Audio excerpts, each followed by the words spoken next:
Binaba namin ang makina dahil may lagitik. So dito mga boss, nakita natin yung pinaglapatan ng cylinder gasket, may singaw. So ito siya mga boss. At ang kanyang connecting rod bearing may gasgas at ang kanyang piston. Ito po dahilan mga boss kung bakit lumalagitik ang makina.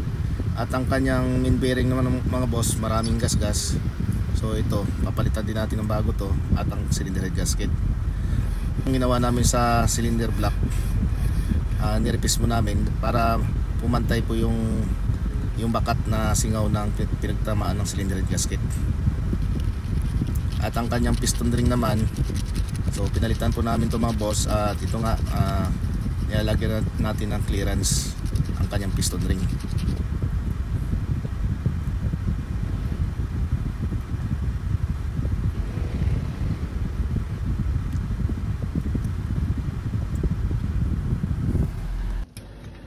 At dito naman sa pinaka main bearing nya, so kailangan po natin po mga boss, bago ikabit ang kanyang bearing sa sigunyal, kailangan po sakto ang clearance nito bago natin ikabit. At pati ang kanyang connecting rod bearing.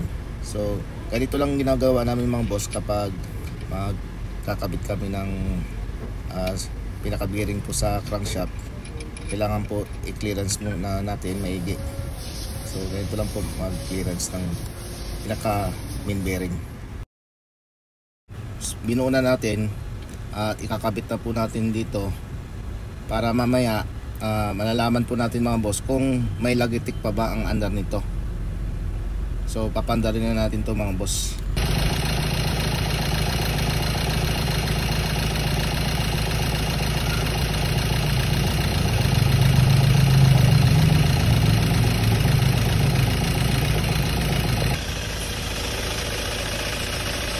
Wala na po ang kanyang lagitik.